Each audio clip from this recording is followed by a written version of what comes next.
Hello friends, welcome to my YouTube channel Shrikant technical coaching centre में आपका स्वागत है। यूट्यूब चैनल s.k.t.cc में मैं सैटरडे को मैंने आपकी क्लास में 10th क्लास की एक्सरसाइज फर्स्ट का बी तो क्वेश्चन मैंने 5th क्वेश्चन तक बताए थे आपको।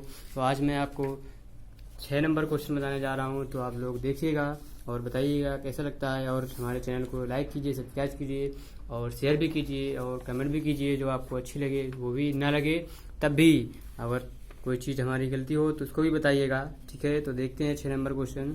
6 नंबर क्वेश्चन आपके पास सामने आ गया है, लिखा हुआ है 6 नंबर क्वेश्चन में कि यदि HCF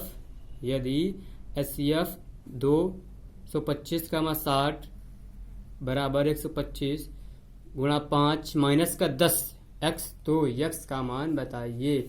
x का मान आपको बताना है। x का मान बताने के लिए आपको क्या करना है, लिखा हुआ मैंने इसके क्या अभाज्य गुणनखंड किए हुए हैं। अभाज्य गुणनखंड कर लीजिए। 225 बराबर 3 गुणा,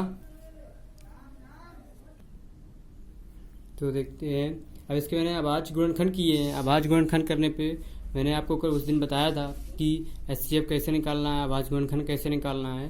तो 3 का 9, 9 अपना 45, 45 पंचे होते हैं 225, ठीक है। फिर 60 किए हुए हैं, 60 के 2 दूना 4 3 12, 12 पंचे 60, इसके हमने ऐसे फैक्टर कर लिए। इसके बाद मैंने आपको बताया था HCF निकालने के मैंने बताया था जो चीज़ हमको कॉमन मिलेगी वो हम यहाँ पे HCF पे, देखो यहाँ पे हम सर्कल करके बता दे रहे हैं। कॉमन मिल रही है, हमने 3 यहाँ पे रख लिया है, ठीक। अब देखो ये यहाँ पे ये 5 ले लो या 2 हैं, 2 में से कोई एक 5 लेना है, नीचे ऊपर में से जो 5, तो HCF हमारा क्या आ गया, 15 आ गया। अब देखो यहाँ पे हमने लिखा हुआ है इसका HCF इसके बराबर दिया हुआ है, इसलिए हमने इसका HCF निकाला है, ठीक है। तो अब गिवन में हमें जो वैल्यू दी उसको रखते हैं। अब HCF यहाँ दिया था, इसका हमने इसके बराबर कर लिया। अब देखिए ये 10x इस तरफ था, इस तरफ ले आए, जो इस तरफ ले गए। अब देखिए यहाँ पे इसका मल्टीप्लाइड कर लेंगे, 5 25, 5 दूनी 10, 2 12, 5 दूनी 10 और 11 माइनस के 15, ठीक है। तो इसका मल्टीप्लाइड करने के बाद अब इसको हमने सॉल्व कर लिया। सॉल्व किए हैं तो घटा दिए तो बचे 1110 बच जाएंगे, 0 से 0 कट गया, ठीक। तो x बराबर कितना आ गया हमारा, 111 आंसर आ गया, जिसने बॉक्स के अंदर बंद कर दिया, ठीक है। तो अब दूसरा क्वेश्चन इसी के आगे नेक्स्ट लिखा हुआ है, 7 नंबर क्वेश्चन लिखा हुआ है। 7 नंबर क्वेश्चन भी आप लोग देखिएगा अच्छे से। तो थोड़ी सी राइटिंग थोड़ी मेरी ख़राब है, लेकिन फिर भी मैं आपको बता दूंगा। देखते हैं, पढ़ के बोल रहा हूँ। नीचे दिए गई आकृति में x तथा y के मान ज्ञात कीजिए। अब देखिए यहाँ पे लिखा हुआ y, 2 पॉइंट दिए हुए हैं 4 और x, फिर ये पॉइंट दिए हुए हैं 21। अब देखिए यहाँ पे हम इसकी तो वैल्यू में x की बता नहीं सकते, लेकिन यहाँ से हम x की वैल्यू निकालने के लिए क्या करेंगे, इन दोनों का जो मल्टीप्लिकेशन हो जाएगा वो हमारा x की वैल्यू आ जाएगी, x का मान आ जाएगा। तो यहाँ पे हमने लिखा हुआ है तो 21, तो x का मान कितना आ गया, 21। तो x का मान जब 21 आ गया है तो y निकालने के लिए हमें क्या करना पड़ेगा, y इक्वल टू में 4x, तो x का मान रख दिया, हो जाएंगे 84। तो अतः x बराबर आ जाएगा 21, y बराबर हो जाएगा 84। तो ये हमारा आंसर मिल जाएगा। यहाँ पे सॉरी मैं दिखा नहीं पाया आपको, फिर से बता देता हूँ, देख लीजिए। तो यहाँ पे हमारा आ जाएगा x बराबर आ जाएगा 84, ठीक है। जे हमने इससे यहाँ y बराबर 4x, y बराबर फिर x पर का मान रख दिया, यहाँ पे y बराबर 84 मिल गया। तो यह था x बराबर हमको 21 मिल गया, y बराबर भी हमको 84 मिल गया, ठीक है। अब इसी के आगे देखते हैं। अब इसी के आगे दूसरा क्वेश्चन लिखा हुआ है, 8 नंबर क्वेश्चन देखते हैं। 8 नंबर क्वेश्चन देखते हैं, दिखा रहे हैं आपको, नोट्स में लिखा हुआ है, तो आप लोग भी थोड़ा सा देख लीजिएगा। देखते हैं, ये लिखा हुआ है 8 नंबर क्वेश्चन। 18 और 117 के HCF को 18m माइनस 117 के रूप में दर्शाया गया है।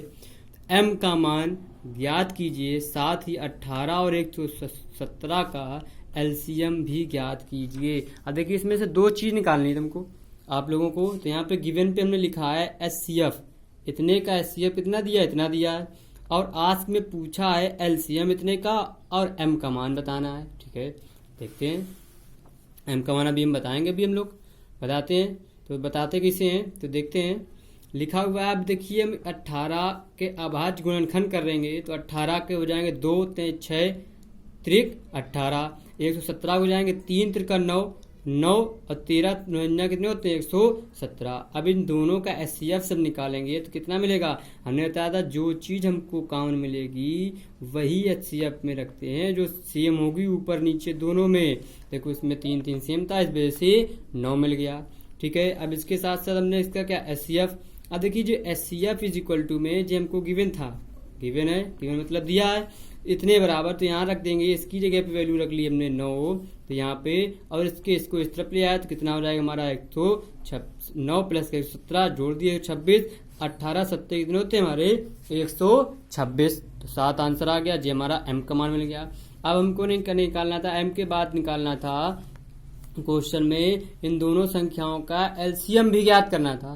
तो एलसीएम ज्ञात करने के लिए क्या करेंगे, हम जानते हैं कि एलसीएम का फार्मूला हमने बताया था, क्या बताया था कि दो संख्याओं का गुणनफल बराबर एचसीएफ गुणे क्या होता है हमारा एलसीएम होता है। हमें एलसीएम चाहिए तो ये इसके बटे में आ जाएगा, तो दोनों संख्याओं का गुणनफल बटे दोनों संख्याओं का एचसीएफ ये रखा हुआ है। तो 9 दूनी 18 होते हैं और 100, ये हमारा इसको काट देंगे तो ये बचेगा 2 गुणा 117, तो 117 के गुणा कर देंगे तो हो जाएंगे 234। या इसका एलसीएम हम ऐसे भी निकाल सकते हैं कि 2 गुणा 3 गुणा 3 गुणा 13। अब यहाँ से देखिए हमने बताया था कि एलसीएम इन दोनों यहाँ से निकालेंगे, एलसीएम निकालेंगे यहाँ से निकालेंगे। तो हमने क्या था, जो चीज कॉमन मिल रही वो रख ली, उसके बाद जो कॉमन नहीं मिलेगी वो भी रखेंगे।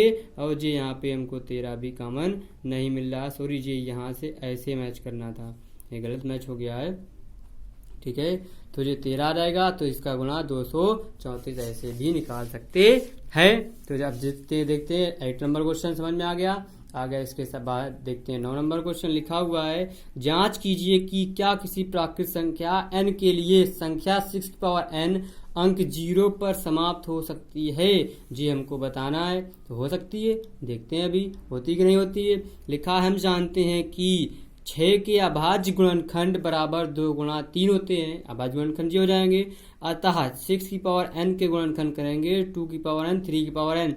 इससे स्पष्ट होता है कि हमने इसकी पावर खोल दी है, 6 की पावर n के अभाज्य गुणनखंड में 5 नहीं आता है। मतलब जी हमने क्या बताया था, P अपान Q का जो शांत और अशांत वाला टर्म था, तो Q हमारा क्या था 2 की पावर m और ये 5 की पावर n के टर्म में था, तो वो चीज नहीं आ रही है।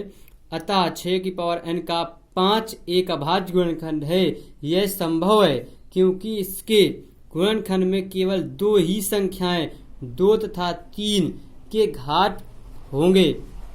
अतः कोई भी संख्या n is belong to n ऐसी नहीं है कि जो कि 6 की पावर n 0 अंक पर समाप्त हो जाए। अब देखिए यहाँ पे कोई ऐसी संख्या नहीं है, अब मतलब हमने 6 की पावर n का मान जैसे हमने 0 रखा तो वैल्यू क्या आ जाएगी 1 आ जाएगी। 0 के बाद अगर 6 की वैल्यू हमने n का मान 1 रखा तो 6 आ जाएगा, और 6 की बाद अगर हमने यहाँ पे हमने 6 की पावर 1 रखी तो 6 मिल जाएगा, और 6 की पावर अगर 2 रखी तो कितने आ जाएंगे 36, मतलब 0 नहीं मिलेगी। तो ये कंडीशन हमारी क्या पर समाप्त हो जाएगा। ठीक है, तो ये हमने पढ़ लिया 9 नंबर क्वेश्चन। इसके बाद अब देखेंगे हम लोग 10 नंबर क्वेश्चन। तो 10 नंबर क्वेश्चन भी आपको दिखाते हैं, देखिएगा 10 नंबर क्वेश्चन। 10 नंबर क्वेश्चन जी आ गया आपके पास, लिखा हुआ है इसमें, व्याख्या कीजिए कि 7 गुणा 11 गुणे 13 प्लस 13 और 7 गुणा 6 गुणा 5 गुणा 4 गुणा 3 गुणा 1 प्लस के 5 भाज्य संख्याएं क्यों हैं। ठीक है, भाज्य संख्याएं क्यों है जी अभी हम बताते हैं। देखिए अब इसमें से मैं 13 और 13 कॉमन मिल जाएगा, बाहर ले लिए हैं, बाकी बचेगा 7 और 11। तो 7 और 11 और यहाँ से 13 हटा देंगे तो इसके मल्टीप्लाइड में था 1, तो वो 1 यहाँ आ गया। अब देखिए यहाँ 13 कॉमन लेना, तो 11 का 7 पे गुणा करेंगे तो मिलेगा 77 प्लस का 1। ठीक है, उसके बाद 70 प्लस 1 हो जाएंगे 78, और इसका गुणा करेंगे तो हो जाएंगे 1014, जो एक भाज्य संख्या है। 1014 को हम भाग करेंगे तो भाग चला जाएगा। इसके बाद देखते हैं दूसरी कंडीशन। हमने कहा 7 गुणा 6 गुणा 5 गुणा 4 गुणा 3 गुणा 1 प्लस का 5। देखिए इसमें 5j और j वाला 5 हमको क्या यहाँ पे कॉमन ले लिए हैं। बाकी जो चीज़ जो बची है वो रखें 7 गुणा 6 गुणा 4 गुणा 3 गुणा 1 प्लस का 1। अब देखो इसका गुणा करेंगे 3 चौको 12 छंग 72 72 सत्ते होते हैं 108 प्लस का 1 तो जो हो जाएंगे 109 गुणा कर दिए तो 50 45। जो एक भाज्य संख्या है इस पे भी हमारा भाग चला जाएगा किसी संख्या से। अगर जिसमें भाग नहीं जाएगा भाग तो वो हमारी भाज्य संख्या नहीं होगी। ठीक है, समझ में आ गया। ऐसे हमने 10 नंबर क्वेश्चन सीख लिया है। अब इसके साथ साथ आप लोग इसका स्क्रीनशॉट ले लीजिए जो आपको सॉल्व करने में आसानी रहे। ठीक है, इसके बाद आगे देखते हैं 11 नंबर क्वेश्चन। 11 नंबर क्वेश्चन में लिखा हुआ है, क्या लिखा हुआ है देखिए, अभी पढ़ के बताते हैं। लिखा हुआ है कि किसी खेल के मैदान के चारों ओर एक वृत्ताकार पथ है। इस मैदान का एक चक्कर लगाने में सोनिया को 18 मिनट लगते हैं, जबकि इसी मैदान का एक चक्कर लगाने में रवि को 12 मिनट लगते हैं। मान लीजिए कि वे एक ही स्थान और एक ही समय पर चलना प्रारंभ करके एक ही दिशा में चलते हैं। कितने समय बाद वे दोनों पुनः प्रारंभिक स्थान पर मिलेंगे। यही क्वेश्चन हम आपको किताब पे भी दिखा देते हैं। राइटिंग हमारी थोड़ी ख़राब होने की वजह से आप लोग क्वेश्चन किताब से इतने क्वेश्चन दिए आप लोग स्क्रीनशॉट ले लीजिए तो क्वेश्चन आपको सॉल्व करने में आसानी रहेगी। ये हो गया 12 नंबर 8 से 12 तक। और ये हो गए हमारे कितने 1 से 6 7 नंबर तक क्वेश्चन। ठीक है, स्क्रीनशॉट ले लीजिए जल्दी से तो आपको सॉल्व करने में आसानी हो जाएगी। ओके, तो अब ये इधर किताब इधर कर दे रहे हैं, आप लोग देखिएगा क्वेश्चन नंबर 11 क्वेश्चन देखते हैं। लिखा है गिवन में सोनिया का एक चक्कर लगाने में लगा समय बराबर 18 मिनट, तो रवि का एक चक्कर लगाने में लगा समय बराबर 12 मिनट। तो सोनिया और रवि एक ही समय चलना प्रारंभ करते हैं तथा एक ही दिशा में चलते हैं, इसलिए दोनों समयों का एलसीएम निकालते हैं। मतलब ये दोनों एक ही समय में चल रहे हैं, एक ही समय में रुक रहे हैं, एक ही समय में प्रारंभ करते हैं, एक ही समय में बैठ रहे हैं। इसलिए अगर जब समय एक ही होता है तो हम क्या निकालते हैं, उसका एलसीएम निकालते हैं। ठीक है, आप देखते हैं इसके अभाज्य गुणनखंड दिए हुए हैं कैसे। इसका क्वेश्चन तो आप लोगों ने स्क्रीनशॉट ले लिया, सोल्यूशन भी ले लीजिएगा जो सॉल्व करने में आसानी रहेगी। अभाज्य गुणनखंड 18 बराबर 2 गुणे 3 गुणे 3 2 3 6 3 18 2 दूना 4 3 12। अब इसका एलसीएम ले लेंगे तो हमने बताया था जो चीज कॉमन मिलेगी वो रखेंगे, उसके बाद जो नहीं मिलेगी वो भी रखेंगे। तो कितना हो जाएगा 36। अतः 36 मिनट बाद सोनिया और रवि प्रारंभिक स्थान पर मिलेंगे। ये हमारा हो गया आंसर। तो आप लोग इसका भी स्क्रीनशॉट ले लीजिए जल्दी से और हम फिर आगे बढ़ते हैं नेक्स्ट क्वेश्चन में। इसके बाद क्वेश्चन आपका है हमारा कौन सा 12 नंबर। तो 12 नंबर के बाद देखते हैं 12 नंबर क्वेश्चन लिखा हुआ है। ये देखिए क्वेश्चन आ गया 12 नंबर क्वेश्चन में है कि नीचे दी गई आकृति में x तथा y के मान ज्ञात कीजिए। अब देखिए लिखा है, ये देखो टेबल बनी हुई है, मतलब बढ़िया से बॉक्स के टाइप में। देखिए x की इक्वल टू में वैल्यू लिखी हुई है, y में भी वैल्यू नहीं लिखी हुई है, दो बॉक्स दिए हुए हैं। हमने एक क्वेश्चन बना ली x इक्वल टू में ये इन दोनों का गुणन जो होगा वही हमारा x का मान होगा, तो ये x का मान मिल गया। अब देखिए इन दोनों का गुणा इक्वल टू में 195 जो होगा वो हमारी वैल्यू होगी। अब देखिए y का मान हमने रख लिया कितना, अब 5 गुणे कितना, देखिए यहाँ से इससे भी निकाल सकते हैं, इससे भी निकाल सकते हैं, तो ये हो जाएगा 5 गुणा 65 और मैं 195 से 3y इसका इस पे गुणा करके 195 तब भी हमारा 65 निकलेगा।